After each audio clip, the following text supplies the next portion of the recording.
Doctor, இப்போ ஒரு குழந்தைக்கு ஆஸ்மா வந்துடுதுன்னு வச்சுப்போம். லைஃப் லாங் அந்த குழந்தைக்கு அந்த ப்ராப்ளம் இருந்துக்கிட்டே தான் இருக்குமா? இது ஒரு நல்ல கேள்வி ஆக்சுவலாக. இது வந்து நிறைய தாய்மார்களுக்கு வர எல்லா டவுட்டு தான், யூஷுவல் டவுட்டு தான் இது.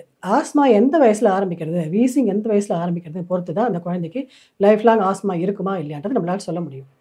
ஃபார் எக்ஸாம்பிள், ஒரு வயசுக்கு முன்னாடியே அந்த குழந்தைக்கு வீசிங் ஆரம்பிச்சிடுச்சுன்னா, அந்த குழந்தைக்கு 2வது வயசுலேருந்து வீசிங் இல்லவே இல்லை அப்படின்னா, அந்த குழந்தை பிற்காலத்தில் ஆஸ்மா வரத்துக்கு வாய்ப்புகள் ரொம்ப கம்மி. இந்த வீசிங் வந்து 4 வயசுல 5 வயசுல ஆரம்பிச்சதுன்னா, அந்த குழந்தைக்கு திருப்பி 10 வயசு மட்டும் இந்த மாதிரி வீசிங் அட்டாக்ஸ் அடிக்கடி வரத்துக்கு வாய்ப்பு இருக்குது.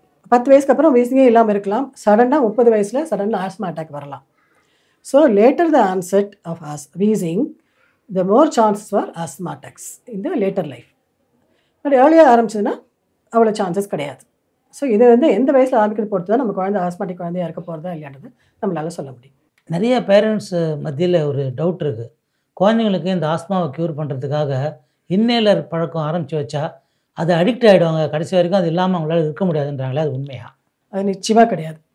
கட்டாயமாக சொல்லலாம். ஏன்னா இன்ஹேலர் மருந்தில் நிச்சயமாக அடிக்ஷன் வராது. அது எல்லா தாய்மார்களும் கட்டாயம் தெரிஞ்சுக்க வேண்டியது ஒரு உண்மை. இது டாக்டர், இந்த இன்னேலரில் ஸ்டெராய்டு யூஸ் பண்ணுறதால குழந்தைங்களுடைய வளர்ச்சி பாதிக்கப்படுறதுக்கு சான்ஸ் இருக்கா? ஒவ்வொரு தாய்மார் மனசுலையும் நம்ம குழந்தை இன்ஹேலர் மருந்து சாப்பிட்றது இதனால அதோட க்ரோத் அண்ட் டெவலப்மெண்ட் பாதிக்கப்படுமான்னு கேள்வி எல்லா தாய்மார் மனசில் இருக்குது.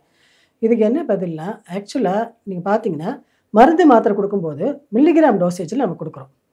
ஸோ மில்லிகிராம் டோசேஜ் கொடுக்கும்போது அதோட கொஞ்சம் டோசேஜ் ஹையாக தான் இருக்கும். ஆனால் இன்ஹேலர் யூஸ் பண்ணுறது மைக்ரோகிராம் டோசேஜில் கொடுக்குறோம். அதாவது மைக்ரோகிராம்ன்றது 1 மில்லிகிராமுக்கு 1000th பார்ட், 1000ல் ஒரு பங்கு தான் மைக்ரோகிராம். ஸோ அவ்வளோ கம்மி டோசேஜ் கொடுக்கும்போது அந்த குழந்தைக்கு வந்து டெஃபினட்டாக சைடு எஃபெக்ட்ஸ் வரதுக்கு வாய்ப்பு இல்லை.